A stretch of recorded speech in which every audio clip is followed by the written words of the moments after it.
Nah, Ojang mau sedikit cerita nih terkait dengan baju-baju yang Ojang lihat di sini. Berbagai macam baju yang Ojang lihat selama sholat di Mekah ataupun Madinah itu banyak macamnya. Jenisnya ada yang mungkin ini namanya kurta kali ya, kalau yang warna biru ini, yang putih juga bentuknya seperti itu. Itu banyak dipakai di sini. Yang kayak gini juga, yang kayak ini, yang ada baju merah di sini, itu pun juga ada ya. Yang kaos memang jarang ya, sedikit sekali.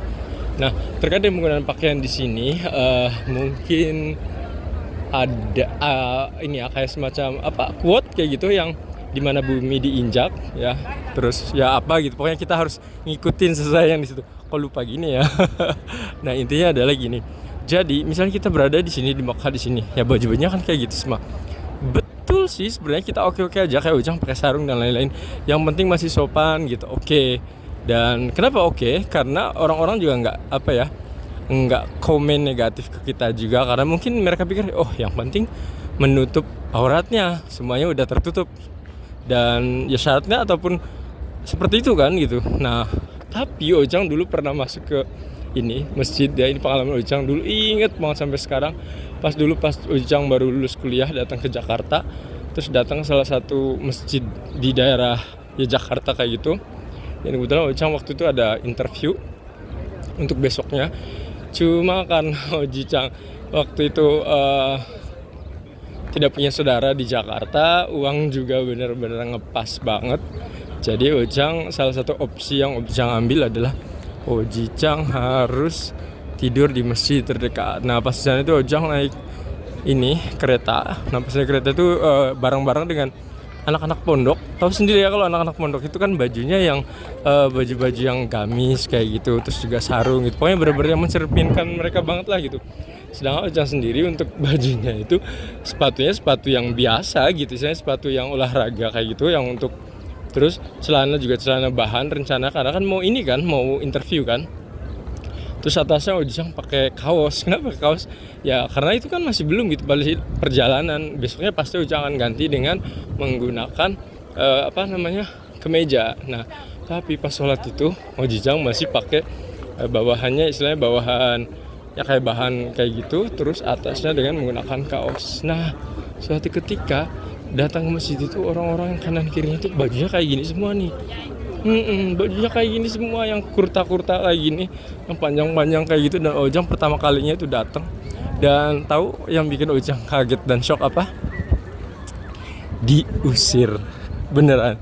Jadi Ojang udah malam, udah tidur kayak gitu. Cuma pas setengah empatan itu, teman-teman Ojang yang baru kenal di situ kan anak-anak pondok kayak gitu, kata mereka izin dulu ya, kita mau ini dulu, katanya nyari makan, soalnya mau berbuka puasa. Ojang bilang oke gitu ya, berbuka puasa, mau ini katanya, mau saum, mereka mau ini dulu, sahur dulu. Nah, Ojang pikir kan oke, nggak apa-apa gitu kalau misalnya mereka sahur. Kalau Ojang waktu itu nggak ada niat untuk puasa, Ojang duduk aja di situ nunggu subuh kan. Dan apa yang terjadi, ada orang datang, keluar. Nah, aku diusir di masjid itu. Aku kaget banget ya, sama muslim sendiri aku diusir di situ, shock banget gitu.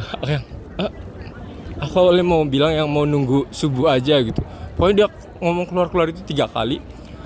Ya udah gitu, Ojang masih shock banget, karena Ojang pas masuk situ menggunakan KTP yang dititipin. Akhirnya Ojang ambil tasnya, terus aku langsung ngubungin salah satu pengurus itu. Aku bilang, punten, aku mau ngambil KTP-nya, aku mau istilahnya mau pergi.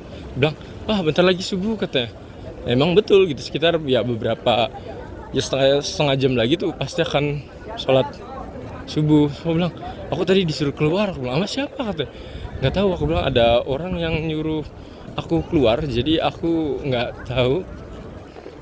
Jadi dia itu nyuruh aku keluar tuh gini, misalnya pas datang situ dia bilang yang ini ya katanya, tanggung, dia bilang ya bentar lagi kan subuh katanya, nanti aja, dia bilang. Soalnya aku bilang ya, aku nggak enak, aku bilang, soalnya tadi orang itu marah, aku bilang, nyuruh aku keluar. Siapa katanya? Nggak tahu, aku bilang, itu ada di dalam, aku bilang, yang nyuruh. Nah, mereka pada bingung juga, para pengurus itu. Terus akhirnya kata pengurusnya, udah katanya nggak apa-apa katanya, ya kayak semacam DKM-nya lah ya. Tadi udah nggak apa-apa katanya, ini aja katanya, ini KTP-nya katanya, nanti kamu sholat subuh aja katanya, nggak apa-apa kok, udah di sini aja kalau mau katanya. Akhirnya aku nunggu di situ dulu, nggak berani untuk yang masuk lagi.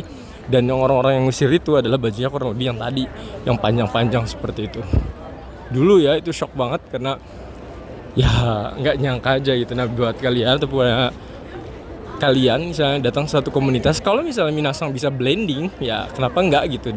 Toh baju itu juga menurut Ojang ya menutupin ini juga menutupin aurat kita juga ya. Tapi kalau Minasang misalnya enggak deh gitu, atau baju biasa aja, ya Ojang pikir yang cek dulu gitu, misalnya baju kalian sopan atau tidak, karena mungkin bisa jadi baju yang Ojang pakai yang berupa kaos dan bahan kayak gitu bisa jadi bagi mereka tidak sopan ya. Jadi otomatis kalau misalnya nggak sopan ya nggak sesuai kali ya. Cuma bagi Ojang itu syarat-syarat untuk menutupin aurat udah tertutup semua gitu ya. Baju juga kaos, terus bawahannya juga ya laknya bahan kayak gitu, tapi ternyata masih tutup aja, disuruh keluar.